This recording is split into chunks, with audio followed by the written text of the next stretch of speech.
బియ్యం నానబెట్టే పని లేకుండగా అప్పటికప్పుడు సింపుల్గా కరకరలాడే దోశలు తయారు చేసుకుందామా రండి. Hi, welcome to Shashiram vlogs. ఎలా ఉన్నారండి అందరూ? నేను చూడండి బ్రేక్ఫాస్ట్ కోసం అని చెప్పేసి క్రిస్పీగా ఉండే దోశ సూపర్గా ఉంటుందండి. అసలు పేపర్ లాగా వస్తుంది. తయారు చేయండి అందరు కూడా. దీనికోసం ఒక అరకప్పు మినపప్పుని ముందుగా నానబెట్టుకోవాలండి. మనం నైట్ చేసుకోవాలంటే ఈవినింగ్ నానబెట్టుకోవచ్చు, లేదా నైట్ అంతా ఫర్మెంటేషన్ చేయొచ్చు. అంటే మనం నానబెట్టుకొని ఒక 4 అవర్స్ 5 అవర్స్ నాన్నా కూడా బాగా వస్తుందండి మినపప్పు. తర్వాత ఇది శుభ్రంగా ఒక 2-3 సార్లు కడిగేసేయండి. మినపప్పుని కడిగి వాటర్ పోసేసుకొని చక్కగా ఒక 4 అవర్స్ వరకు మనం అలాగే వదిలేసి నానబెట్టేసేయాలండి. నానబెడితే బాగా మెత్తగా పిండి మెత్తగా అవుతే బాగా వస్తుందండి దోశ మాత్రము. ఇలా ఒక 2 గ్లాసులు నీళ్ళు పోసేసి నేను మూత పెట్టేసి పక్కన పెట్టేస్తున్నానండి. మళ్ళీ నైట్ నేను ఏం చేశానంటే అది తీసేసి అందులో కొంచెం మెంతులు కూడా వేసి నానబెట్టుకోవాలి. సరే చెప్పడం మర్చిపోయాను. 1 స్పూన్ మెంతులు కూడా వేయండి. ఇవంతా కూడా నానిన తర్వాత మనం మిక్సీలో వేసేసుకుందామండి. ఒక్కసారికే సరిపోతుందండి. మా ఇంట్లో 4 మెంబర్స్ ఉన్నాము. బ్రేక్ఫాస్ట్ సరిపోతుంది దోశలకు. అందుకోసం అని చెప్పేసి నేను 1/2 కప్పే వేసానండి మినప్పప్పు. చూసారా, మెత్తగా గ్రైండ్ చేసుకోవాలి, ఎక్కడ పలుకులు లేకోకుండా బాగా ఎంత మెత్తగా గ్రైండ్ చేస్తే దోశ అంత బాగా వస్తుందండి. తర్వాత దీనికోసం అని చెప్పేసి మనం 1 కప్పు నేను చూపించాను కదా, అరకప్పు మినపప్పు తీసుకున్నారు. అదే కప్పుతోటి 1 కప్పు గోధుమ పిండి, 1 కప్పు ఇది రాగి పిండి అండి. రాగి పిండి ఇంట్లో ఉండేది, షాప్లో కొన్నదైనా ఏదైనా పర్వాలేదండి. రాగి పిండి నేనైతే కొన్నదే వేస్తున్నానండి.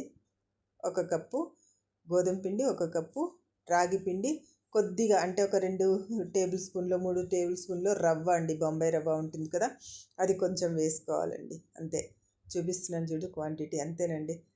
ఒక 2-3 స్పూన్లు ఉంటుంది నాకు తెలిసి, అంతే. ఆ రవ్వ వేసేసుకొని మొత్తం మనం వాటర్ వేసి చేత్తో కలుపుకుంటే బాగుంటుందండి. చేత్తో అయితే బాగా కలిసిపోతుంది. అలా చేత్తో కలుపుదామండి. ఫస్ట్ మొత్తం అంతా కలిసిపోయేలాగా అలా వాటర్ పోస్తూ, ఎంత వాటర్ కావాలో అంత, అంటే మరీ ఎక్కువ లిక్విడ్ లాగా చేసుకోవద్దండి. నేను చూపించినటువంటి విధంగానే కొద్ది కొద్దిగా వాటర్ పోస్తూ కలిపేసుకోండి. కలిపిన తర్వాత ఈ మిశ్రమం అంతా కూడా మరలా మనం మిక్సీలో వేసుకొని ఒకసారి తిప్పేసుకున్నామంటే బాగా స్మూత్గా తయారైపోతుందండి. చూడ, అలా మొత్తం అంత పిండి కలిసే విధంగా చేత్తో కలిపేసేయండి ఫ్రెండ్స్. తర్వాత ఈ మిశ్రమం అంతా కూడా మనం మిక్సీ జార్లో వేసుకుందాం. తగినంత నీరు, మరీ లూజ్గా పోయొద్దండి. కొద్దిగా వాటర్ పోసేసి దాన్ని 1-2 సార్లు అలా తిప్పేస్తే మొత్తం రవ్వ కూడా, మనకు రవ్వ వేసుకున్నాం కదా, అది కూడా మెత్తగా అయిపోతుందండి.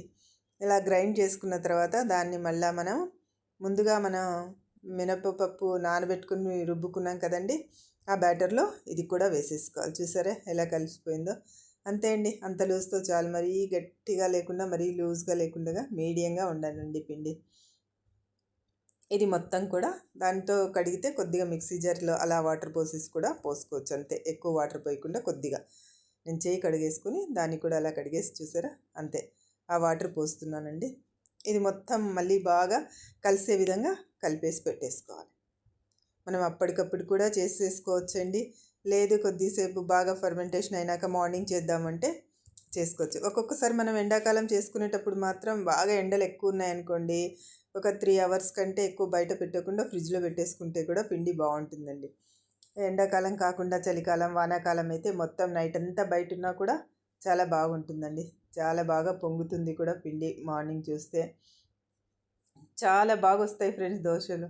ఆరోగ్యానికి ఆరోగ్యము. బియ్యం వాడం కాబట్టి మనకు గోధుమ పిండి, ఇంకేంటి రాగి పిండి, ఈ 2 కూడా మంచివే కాబట్టి మనం వీటితో ట్రై చేస్తున్నాను అనమాట.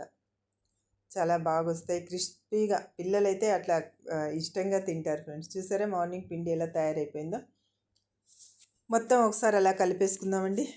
తగినంత పిండి నేను పక్కకు తీసేసుకుంటున్నాను. అంతా కలపనండి. సాల్ట్ కావలసినంత మాత్రమే తీసేసుకొని దాంట్లో కాసింత ఉప్పు మాత్రమే, వంట సోడా కూడా నేను వేయను, ఉప్పు మాత్రమే వేస్తూ ఉన్నాను. ఉప్పు వేసేసి ప్యాన్ పెట్టేసి, ప్యాన్ వేడెక్కాక అలా నీళ్లు చల్లుతాండి. నీళ్లు చల్లిన తర్వాత అది వేడి తగ్గుతుంది. టిష్యూ పేపర్తో అలా తుడిచేసేయాలి. తుడిచి నేనైతే స్టవ్ మీద పెట్టి దోశను రుద్దానండి. 1 స్పూన్ వేసేసి పక్కకు తీసి మంచిగా రుద్దేసుకుంటా. ఎందుకంటే స్టవ్ మీద పెట్టి రుద్దితే ఒక్కొక్కసారి అంటుకుపోతూ ఉంటుందండి. అలా కాకుండా ఉండాలంటే ఈ చిన్న టిప్ పక్కకు తీసేసి మనం రుద్దుకోవాలి.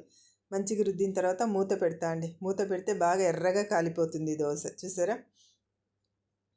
పైన మనకు నెయ్యి అంటే నెయ్యి, లేదంటే నూనె అంటే నూనె, ఏది ఎవరు ఎలా ఇష్టపడితే అలా వేసేసుకోవాలి. అంతే ఫ్రెండ్స్. దీన్ని తిప్పి కూడా కాల్చుకోవచ్చు. చూసారా? ఎర్రగా కరకరలాడుతూ చాలా టేస్టీగా చాలా బాగుంటాయి ఫ్రెండ్స్. ఒకసారి ట్రై చేయండి. Simple and easy.